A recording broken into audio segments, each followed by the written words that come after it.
Finally, 5 million of Pakistan's 25 million Pashtuns have equal rights as citizens. The Pashtuns are Pakistan's largest ethnic minority. They speak Pashto and live according to Pashtunwali, a social code that values honor, hospitality, and revenge. 20% of Pashtuns live in Pakistan's federally administered tribal areas, a strategic area on the border with Afghanistan, known as Fata. Until this year, Fata was left outside of the Pakistani constitution and was governed by tribal laws. In May, Fata was merged into Pakistan and its residents became full citizens. Called the most dangerous place in the world by the US and a lawless land by Pakistanis, Fata has been the target of many army operations to rid it of violent elements. To understand why Pakistan is paying attention to Fata now, let's look at the region's history and its geostrategic importance. The mistreatment of tribal Pashtuns goes back to the 19th century. From British India onwards, tribal Pashtuns have been isolated from and dehumanized in mainstream society. Fata was called the excluded areas and was cut off from the rest of British India. On the one hand, state law did not apply to the region. On the other, they were subject to a harsh set of special laws since 1876. These laws denied the tribes legal rights and imposed collective punishment. This was all enforced by British-appointed political agents with absolute power who paid off tribal elders to control them. A Supreme Court justice from Pakistan described the true purpose of these laws.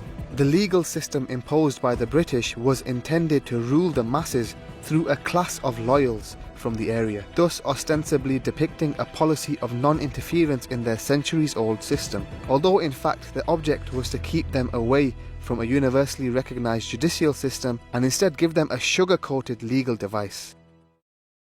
And these laws stayed in place after the British left. During the partition of 1947, Pakistan and India became separate countries, and this region became known as Fata. Pakistan spent most of its time and resources towards the Indian border and did not pay that much attention to the tribal areas. As a result, Fata became the least developed area in Pakistan. It has a literacy rate of 33% and 60% of the population lives below the poverty line. The existence of the tribal belt on the margins of Pakistan meant that the region was vulnerable to infiltration by smugglers and fighters. It wasn't until the 1970s when Fata's unique location and legal status began to be exploited by external powers.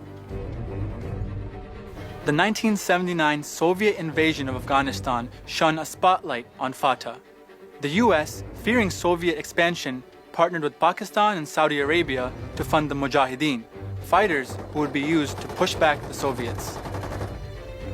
The Mujahideen began recruiting and training fighters in the tribal areas. Although they defeated the Soviets, there were unintended consequences. Recently we have obtained hard evidences of the Pakistani militia's involvement alongside with the Taliban. They have committed serious incursions inside the Afghan territory, and they have enabled the Taliban to move towards the capital. The different factions began fighting for power in Afghanistan. One of these factions was the Taliban, backed by Pakistan.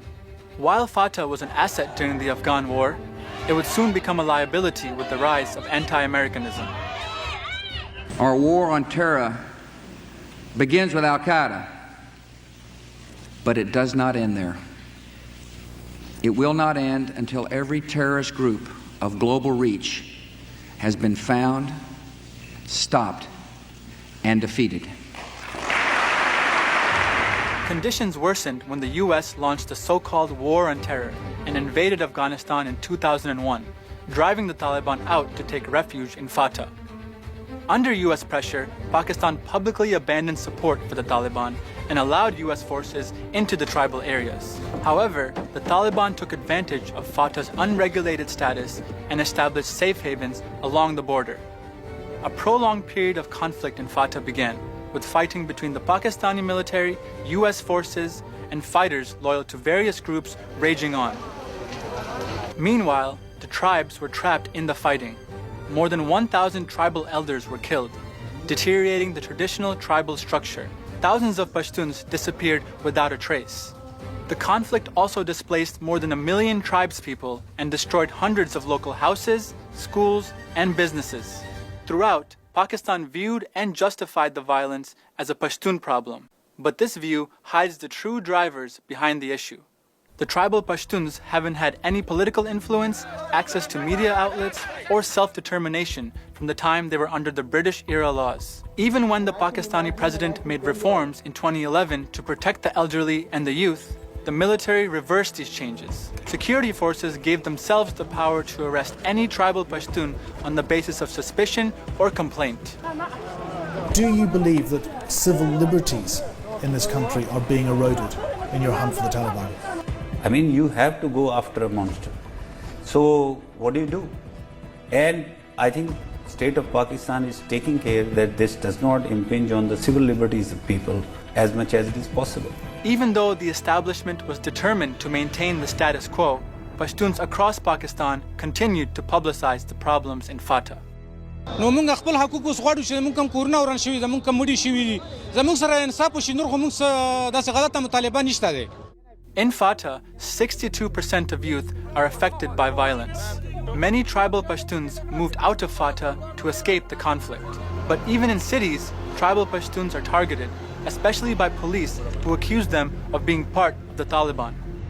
The kind of racialized tropes about Pashtuns is widespread in Pakistan and justifies a lot of violence by the military, but also by a lack of empathy and a lack of knowledge about what's been going on in the rest of the country. Lawyers, activists, journalists, and scholars demanded that Parliament make reforms in Fata, but their calls were ignored until this year. It was extraordinary when thousands of Pashtuns organized to protest decades of killings, disappearances, and mistreatment by the state. The peaceful, grassroots protests were led by the new and young Pashtun Protection Movement, which captures the demands and feelings of tribal Pashtuns. To settle the unrest and to control the border, Pakistan merged Fata into the neighboring province. Though integration was a crucial step, plenty of work remains to be done. The tribesmen will have to think about their system, about their self-rule, about their legal system, and about their share and participation in the mainstream. Will these steps improve life in Fata? Only if peace is restored.